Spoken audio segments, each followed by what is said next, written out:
Bueno, muchísimas gracias por estar aquí, por acompañarnos en este día tan importante para todos nosotros. Muchas gracias al doctor Moya.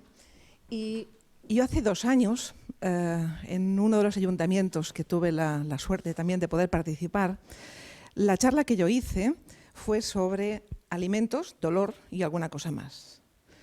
Estaba basada en todos los beneficios que podemos obtener de las plantas, de las sustancias naturales, de los vegetales, de cara sobre todo al dolor, a la actividad diaria y bueno, pues hasta inclusive en ese día se habló de potenciar la sexualidad en la gente mayor. Yo prometí que si me volvía a invitar haría la parte contraria, la otra cara de la moneda. Partimos de que tanto el ser humano, el hombre y los animales, desde el principio de la historia, compartimos la utilización de plantas vegetales y de sustancias minerales, tanto para la alimentación como para medicarnos, de forma innata, que se ha ido transmitiendo de generación en generación, pero ¿dónde está el...? Aquí, sí, vale.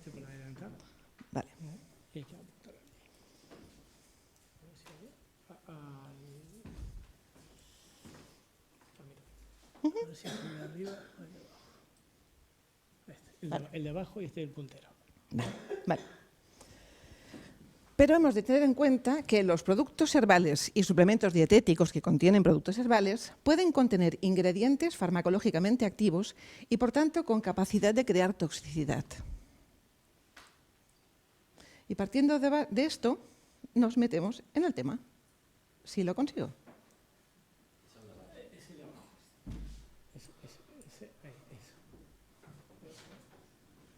¿No? Vale. He dividido la charla en 5 apartados: historia, consumo, mecanismo de toxicidad, tipos de toxicidad y ejemplos. Desde el principio de la historia, en los asentamientos funerarios y en las extracciones de las encías del hombre prehistórico, se detecta productos vegetales que se utilizaban ya en aquella época como medicina. Por ejemplo, la camomila no se la hacían en infusión, evidentemente la masticaban y la utilizaban como un analgésico, como un antiinflamatorio. Y llama la atención en el hombre prehistórico el buen estado de los dientes. Los que faltan seguramente han sido a base de leñazos que se han pegado, porque eso sí que lo hacían mucho, pero hay pocos casos de caries en estas personas. Vale. Los primeros datos registrados a lo largo de la historia datan desde hace muchísimos años. El primero de todos es del 4000 a.C., que está en unas plantillas sumerias. Nos viene el 3800 a.C., se encuentra el formulario terapéutico mesopotámico, donde ya se describen 250 plantas, 120 sustancias minerales y 180 sustancias animales de cara a tratamientos. Más novedoso, más nuevo, del 2697 a.C., el compendio de Chao Kan Mou, donde se registran 1871 sustancias vegetales: ginseng, efedrina, alcanfor, ruibarbo, té. Bueno. El papiro de Ebers ya es más moderno, el 1500 a.C., se registran 700 formulaciones magistrales, ya hay recetas de medicamentos, de combinaciones de plantas para hacer un medicamento. 700 sustancias vegetales: la tropa belladona, la cúrcuma, el ajo, la aloe vera, la acacia, la miel, el regaliz, mostaza, etc. Bueno. En la Biblia también están registradas 200 plantas de uso medicinal y sus aplicaciones. Esto es el árbol de la mostaza, que en Palestina puede llegar a alcanzar 3 metros tranquilamente, y lo utilizaban para hacer el bálsamo de Judea. No lo busquéis, que ya no existe. Pero en el Génesis y en el 8º libro de Jeremías está descrito sus beneficios, si lo queréis saber. Nos vamos al consumo. Partiendo de que la población, la gente, considera que ingerir plantas o sustancias vegetales es algo totalmente inocuo, nos encontramos que en Europa entre el 18 y el 52% de la gente lo consume de forma casi habitual. Si nos vamos a Asia y a África, es más de un 80% de la población. Se utiliza absolutamente para todo. En Europa normalmente es para control del sobrepeso, trastornos digestivos, ansiedad, depresión, insomnio. Últimamente se está utilizando muchísimo en el culturismo y en el fitness, y todo basado en que son sustancias inocuas. Pero pueden tener mecanismos de toxicidad. Y el problema fundamental es que es variopinto, o sea, hay muchísimos mecanismos por los cuales esas plantas pueden ser tóxicas.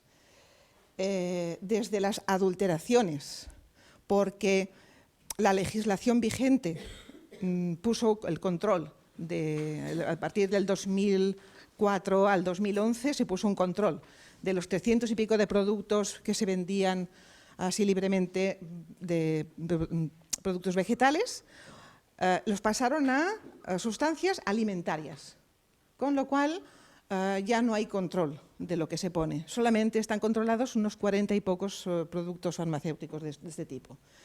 Pueden haber errores de formulación, cada uno puede hacer el producto que le dé la gana con la cantidad que le dé la gana, no hay control. Puede haber contaminación bacteriana, puede haber una predisposición genética, pacientes que tengan una alteración genética evidentemente desconocida, que interaccione con la planta y que le dé problemas de autoinmunidad. Y los más importantes son la toxicidad propia de la sustancia y sobre todo las interacciones con los medicamentos que estemos tomando para un tratamiento o agudo o crónico de cualquier enfermedad. Y nos vamos a las interacciones. Y como interacciones con sustancias de consumo habitual y normal, nos llevamos pues unas sorpresas brutales. Tenemos interacciones con el ajo, con la camamila, con el poleo, de este hablaré después, con el poleomenta, con la regaliz, con la soja, con sustancias que estamos consumiendo de forma totalmente normal, como si fuese una panacea, y podemos tener problemas con ellas. Por ejemplo, la regaliz, hay gente que es consumidora crónica de regaliz porque da buen gusto de boca, arregla el aliento, pero acaban teniendo una hipertensión refractaria, es decir, que no se responde a los tratamientos habituales de la hipertensión. Y del otro hablaremos luego. Bueno, lo conseguiré,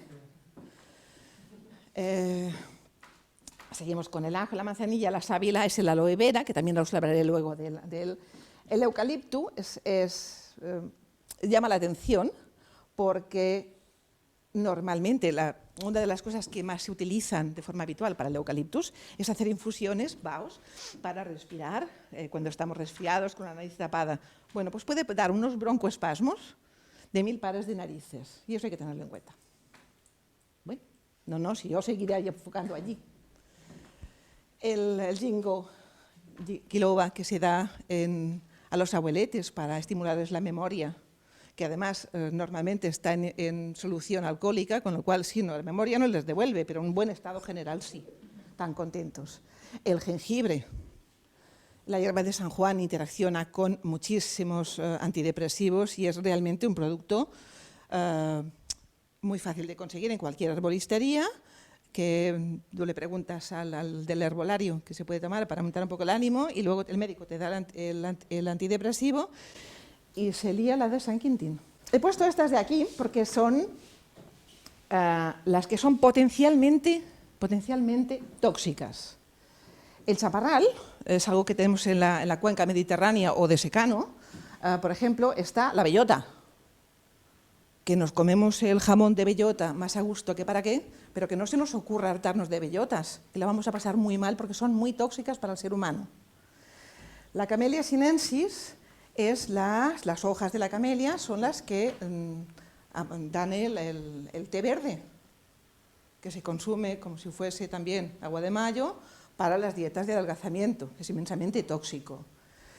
El Hippocodium serratum, una de las cosas que da, sobre todo, más que neurotoxicidad, hepatotoxicidad y seria, o sea, fallos hepáticos serios. Es una planta china, introducida en muchísimos productos herbarios para hacer dietas de adelgazamiento.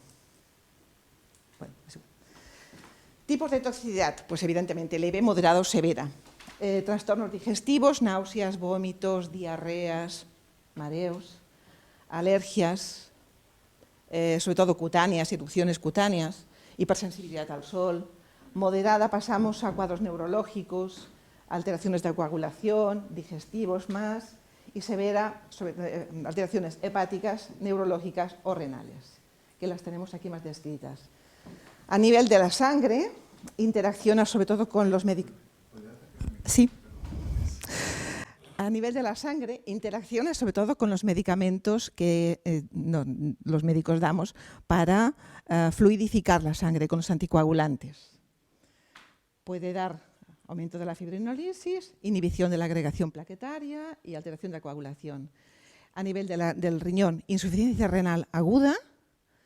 A nivel neurológico, desde confusión, trastornos de vértigo y de los reflejos, trastornos de la miriasis, puedan acabar en psicosis aguda, convulsiones, alucinaciones. Y la más frecuente de todas y la más peligrosa, en cierto modo, es la insuficiencia hepática. Y aquí vienen los ejemplos. El que hemos comentado antes, el hipocondiomistesia, es tóxico por naturaleza. El germander, hasta hace poco se utilizaba también para dietas de adelgazamiento, para la diabetes, para la hipertensión, y está totalmente prohibido en Europa porque es inmensamente tóxico. La Camellia sinensis es la que se utiliza para el té verde. Hago constar los productos de Herbalife que se utilizan para la obesidad y para los culturistas, que luego hablaré de ellos. El cava en Europa también está prohibido, pero en Estados Unidos, que sí que se consume, y además bastante para la ansiedad, como es un ansiolítico, lo venden en cajas con información así llamativa, como hacen con los paquetes de cigarrillos. Puede producirle la muerte. La hierba de San Juan se utiliza para la depresión y el aloe vera como se tiene múltiples aplicaciones. No sé si sigo yo con la paquetalla, ¿eh? Bueno, nos metemos con el ajo. Propiedades. El ajo tiene un alto valor nutritivo. Contiene antioxidantes que ayudan para la demencia, para el Alzheimer, mejoran los niveles de colesterol. Los compuestos activos del ajo pueden reducir la presión sanguínea. El compuesto llamado alicina es el que se desprende después de machacarlo. Si no lo machacamos, no hay liberación de enzimas si no hay alicina, con lo cual si nos tragamos el ajo entero, es muy raro que tengamos halitosis, ese gusto de ajo, o que regurgitemos ajo, si lo tragamos entero. En cambio, si lo masticamos y lo machacamos, tenemos este regustito. Comer ajo ayuda a desintoxicar el cuerpo de metales pesados, mejora la salud ósea, mejora para la osteoporosis, y los suplementos de ajo pueden mejorar el rendimiento atlético. Un diente de ajo es 1 gramo y se puede consumir tranquilamente de 2 a 4 gramos al día sin ningún tipo de problema. Pero consumido en forma de cápsulas, de forma indiscriminada, que hay gente que lo está haciendo, porque como es tan natural, pues a la capsulita para arriba, que además no da ni mal gusto, ni malas digestiones, ni nada, puede acabar con problemas de coagulación, con riesgo de hemorragias, tiene un alto contenido en yodo, con lo cual puede terminar con un hipertiroidismo, altera el sabor de la leche materna. Se recomienda no ingerirlo una semana antes, a las grandes dosis, o sea, un buen alioli se puede tomar el día que quieras. Pero antes de una intervención quirúrgica se recomienda no pasarnos de dosis. Puede dar indigestión, ardor de estómago y flatulencias. Posee efectos hipoglucemiantes, o sea que si lo tomamos con medicamentos para la diabetes puede potenciar el efecto de los medicamentos. Interacciona con muchos más fármacos. Y en los perros, por ejemplo, la dosis tóxica son de 5 gramos por kilo del perro. La cantidad máxima diaria no tiene restricción, teóricamente, salvo las contraindicaciones, salvo los medicamentos que estemos tomando y la reacción realmente que produzca el tomarlo. La soja. La soja nos la han vendido, que los chinos se la toman por la mañana, mediodía, por la noche, se envuelven con ella y si se levantan a medianoche también se toman 2 o 3 vasos. Eso es mentira. Ellos toman soja, pero en una cantidad, lo que sería normal. Más de 3 vasos al día de soja o de complementos de soja no toman. O sea, no se hinchan las sojas. Eso es lo que nos han vendido, porque el boom económico que hay detrás de la soja es brutal. O sea, hay millones y millones y millones de dólares detrás de ella. Realmente contiene todos los aminoácidos esenciales, vitaminas del grupo B, calcio, fósforo. Las isoflavonas tienen una acción protectora frente al cáncer de mama. Son capaces de reducir el colesterol, los triglicéridos. Yo creo que hasta las arrugas nos las quita. Tiene hormonas vegetales. Previene, o sea, va bien para la menopausia, siempre y cuando se tome ya desde los inicios. O sea, si nos la tomamos cuando tenemos 61 años y estamos en pleno brote, no sirve para nada, también os lo digo. Pero puede dar alteraciones endocrinas, alteraciones del sistema inmunitario, alteraciones en la fertilidad, alteraciones alérgicas, sobre todo en los transgénicos, que son las que ya nos están vendiendo continuamente. Alteraciones en el ADN, con lo cual, si la toma la mujer embarazada, puede tener malformaciones fetales, alteraciones del sistema nervioso, evidentemente eso va a redundar en una alteración del comportamiento, cálculos renales, y no se recomienda superar las 3 raciones de soja o de derivados de soja diarias. El aloe vera, otra maravilla de las maravillas, que lo cura absolutamente todo, desde tópico hasta ingerido. Cicatrizante, hidratante, desinfectante, analgésico, broncodilatador, anticanceroso y laxante, sobre todo laxante. No recomendado a las embarazadas ni a los lactantes, puede producir, o potenciar crisis de colon irritable o la enfermedad de Crohn, interacciona con los corticoides, puede dar trastornos digestivos, sobre todo unas... tenía que haber puesto deshidratación debajo de trastornos digestivos. Puede dar unos cuadros de diarrea brutal que pueden acabar en deshidratación. Puede dar problemas hepáticos, sobre todo cálculos biliares, e interacciona también con los anticoagulantes, con los medicamentos de la coagulación. Bueno, sí sigo yo. Y la manzanilla. La manzanilla tiene también muchas propiedades digestivas, sedantes, para el insomnio, antiinflamatoria, antiséptica, diurética, muchos vitales, pero el que sea alérgico al polen, mejor que no la tome, porque puede tener problemas. No se recomienda a las embarazadas, tiene múltiples interacciones con los farmacológicas y no se recomienda más de 3 a 4 tazas de té, el tamaño del té, al día. El ginseng también está muy de moda últimamente, es energetizante, afrodisíaco, eso ya va por lo del año pasado, puede producir, o sea, ayuda, es beneficioso en la disfunción hepática, en la arteriosclerosis, que lo he puesto fatal, en la menopausia, en las alergias y como antiinflamatorio. Pero puede dar insomnio, irritabilidad, hipertensión, diarrea, erupciones cutáneas bastante llamativas, taquicardia y también interacciona con los medicamentos. Y no hay que superar los 3 gramos al día.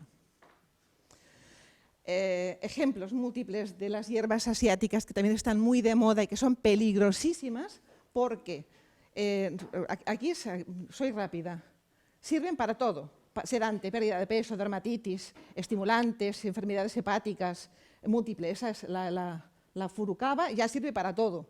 Pero el mecanismo de toxicidad en todos pone desconocido, nadie sabe qué es lo que pasa y por qué lo hacen, o sea, mejor no tomarlas. Estos más ejemplos de... Aquí solamente quiero comentar una cosa, esta idea rápida. Hierbas y suplementos dietéticos en el registro español de hepatotoxicidad. Aquí hace referencia sobre todo al Herbalife, que esto es un veneno natural, que lo venden como si nada.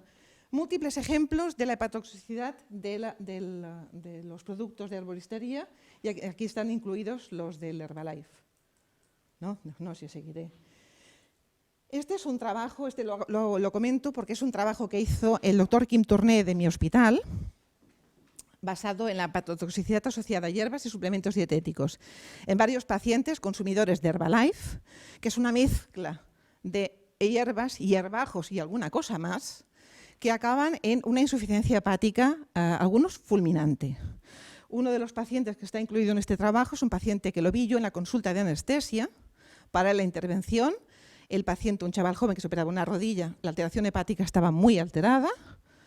Lo detecté por la coagulación, que no encajaba en absoluto, que tuviese la coagulación tan alterada, y el colorcillo que no me gustaba. Faltó el cantón duro para que no me denunciase, porque le suspendía la intervención, porque él solamente tomaba hierbas. Bueno, acabo en Belviche. No, sí, hasta que no acabe no seguiré enfocando la pantalla yo, ¿eh? Y para acabar os diré que en un sentido universal no existe nada ni bueno ni malo, ni todo lo contrario.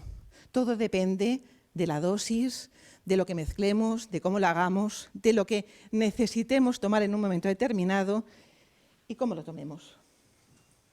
Y muchas gracias.